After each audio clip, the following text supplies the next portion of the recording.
जैसे first numerical देखिए, there is a charge q which is situated at the center of a cube of a small a.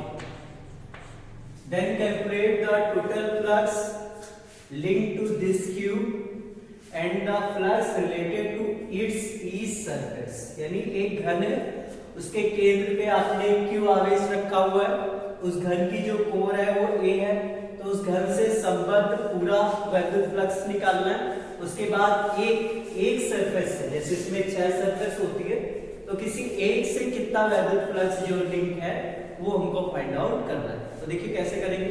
तो सबसे पहले हम लोग अप्लाई करेंगे कि एक सरफेस है जो बंद है और उसके अंदर आवेश रखा है, तो अगर हम लोग टोटल फ्लक्स निकालें phi p, यानी टोटल phi p अगर हम लोग निकालें, टोटल फ्लक्स निकालें, तो अकॉर्डिंग टू गॉस थ्योरम के हिसाब से होगा जितना आवेश है उसमें आप एप्सिलॉन नॉट का भाग दोगे।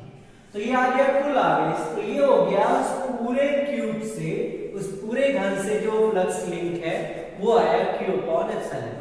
अब देखिएगा ये जो आवेश है वो सारे फलक से, सारे सरफेस से बिल्कुल सिमेट्रिकल है।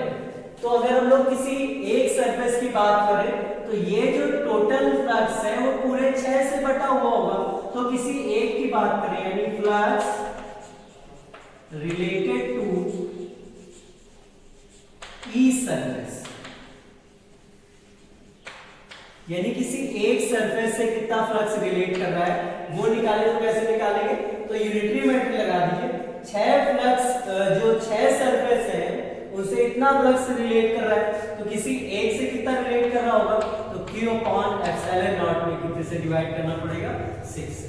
तो इस तरह के जब भी, अच्छा देखिएगा एक और चीज है, अगर आप इसको केंद्र पे ना रखते, थोड़ा सा ऊपर नीचे या इधर उधर डिस्प्लेस करा दीजिए, तो किसी एक सरफेस से निकलने वाला फ्लक्स आप फाइंड आउट नहीं कर पाओगे, क्योंकि ये तभी कर पाए जब ये इन सारे सरफेस से बिल्कुल सिमेट्रिकल था, इक्वल डिस्टेंसेस पे था, तो वो फ्लक्स इक्वली डिस्ट्रीब्यूट होगा। तो हर सरफेस से गुजरने वाला जो फ्लक्स है वो इतना हो गया, और टोटल की बात कीजिए तो इतना हो गया। यानी अगर आप इस आवेश को इस पूरे घन के वॉल्यूम के अंदर कहीं पे भी आप रखिए तो टोटल वही रहेगा, लेकिन अगर आपने केंद्र से इधर उधर किया तो आप किसी एक जो है सरफेस से, किसी एक फ्लक्स से निकलने वाला फ्लक्स नहीं निकाल पाओगे, टोटल वाला तब भी आप फाइंड आउट आया आपको सेंस। तो क्या था इसमें कि घन था, उसके केंद्र पे आवेश रखा हुआ था, टोटल फ्लक्स निकालना था वो निकाल लिया, फिर किसी एक सरफेस से यानी एक फ्लक्स से कितना फ्लक्स गुजर रहा है वो निकालना था, वो भी निकाल लिया। ठीक है स्टूडेंट्स, तो आपको वाला न्यूमेरिकल समझ आ गया होगा। अब देखते हैं सेकंड वाला न्यूमेरिकल। इसमें क्या है, इसमें एक स्फीयर है, एक गोला है, और उसमें इक्वली चार्ज को डिस्ट्रीब्यूट किया गया। तो गोले के सरफेस पे तो वहां पे सरफेस चार्ज डेंसिटी आएगी जो आपको सिग्मा दी गई। ठीक है स्टूडेंट्स, अब बोल रहा है कि उस गोले के केंद्र से स्मॉल r दूरी पर कितना वैद्युत क्षेत्र उत्पन्न होगा वो निकालना, यानी इसके सेंटर से r डिस्टेंस पे कितनी इलेक्ट्रिक फील्ड प्रोड्यूस होगी वो निकालना। तो आपको एक कंसेप्ट पता है कि इस पूरे आवेश को आप केंद्र में रखा हुआ मान सकते हो जब आप बाहरी किसी बिंदु पर वैद्युत क्षेत्र निकाल रहे हो या इलेक्ट्रिक फील्ड निकाल रहे हो। तो सबसे पहला काम होगा इसमें कितना आवेश है वो निकालना। तो जो सिग्मा होता है वो तो होता था q अपॉन a, तो यहां से अगर हम लोग q निकाले तो q हो जाएगा सिग्मा इंटू a होगा सरफेस एरिया, और इस स्फीयर का गोले का सरफेस एरिया होता है 4 पाई। तो हम लोग ये q निकाल लिए।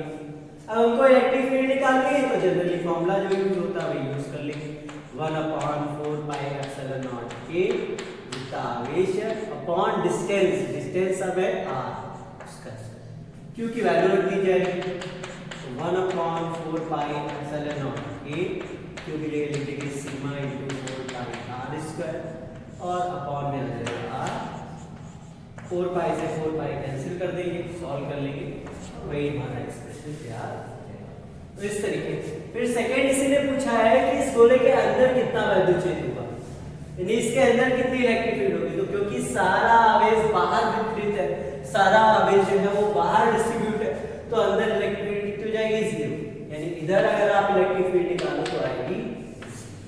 ठीक है, आपको यूनिवर्सल समझ आया है। इसमें आपको सिग्मा दिया हुआ था सिग्मा की हेल्प से सबसे पहले हम लोग क्यू निकालेंगे, क्यू हो जाएगा सिग्मा इंटू ए, क्यों हुआ sigma equal to Q upon a, तो क्यू इक्वल हो जाएगा सिग्मा इंटू ए की वैल्यू रख देंगे, सॉल्व करेंगे, फिर यहाँ से क्यू आ गया, फिर हमको यहाँ पे पूरे आवेश को हम लोग केन पे रखा हुआ मानते थे, तो इससे पी डिस्टेंस पे निकालना है, तो ई का फॉर्मूला लगा दिया, ये सारा आवेश यहाँ पे रखा हुआ है, अब आवेश की वजह से चार्ज की वजह से एक डिस्टेंस पे जो इलेक्ट्रिक फील्ड आती है फॉर्मूला होता था 1/4 Q अपॉन r स्क्वायर, तो इस तरीके हम लोग इसको सॉल्व कर सकते हैं। ओके स्टूडेंट्स, होप आपको एलिमेंट्स समझ आया होगा।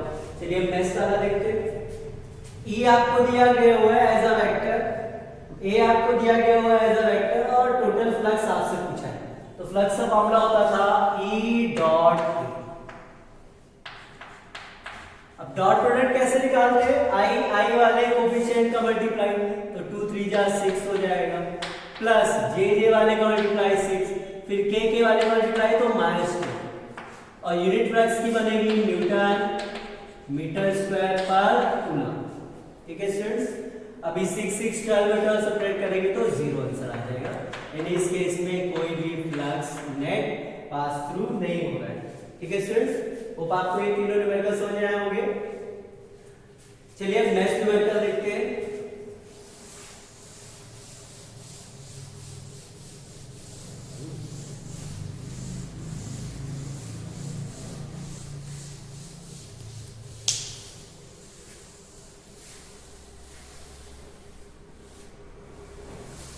नेक्स्ट न्यूमेरिकल देखते हैं,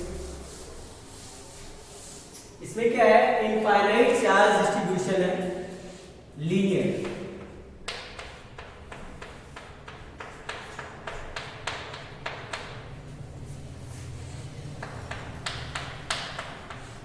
इसमें आपको लैम्डा दिया हुआ है, यानी लीनियर चार्ज डेंसिटी दी हुई है x कूलम पर मीटर।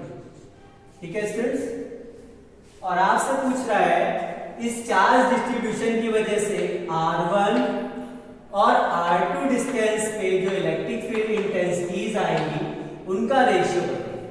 ठीक है स्टूडेंट्स, तो ये इनफाइनाइट चार्ज डिस्ट्रीब्यूशन है लीनियर, यानी ये अनंत रेखीय आवेश वितरण है, और इस पे जो रेखीय आवेश घनत्व होता है वो लैम्डा आपको दिया गया है x कूलम पर मीटर, और आपसे पूछ रहा है ये जो चार्ज डिस्ट्रीब्यूशन है इसकी वजह से R1 और R2 डिस्टेंसेस पे जो इलेक्ट्रिक फील्ड इंटेंसिटीज आएगी, जो वैद्युत क्षेत्र की तीव्रताएं आएगी, उनका अनुपात आप निकालिए।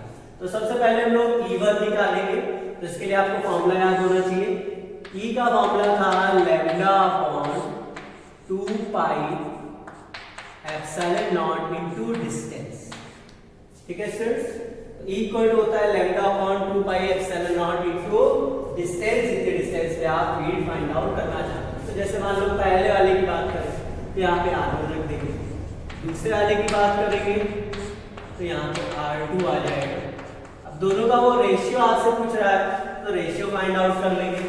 तो जैसे आप इसका रेशियो निकालोगे तो E1 अपॉन E2 जैसे ही करोगे, देखिए लैम्डा से लैम्डा 2 पाई एप्सिलॉन नॉट से 2 पाई एप्सिलॉन नॉट कैंसिल हो जाएगा, तो R2 ऊपर आ जाएगा और R1 नीचे आएगा।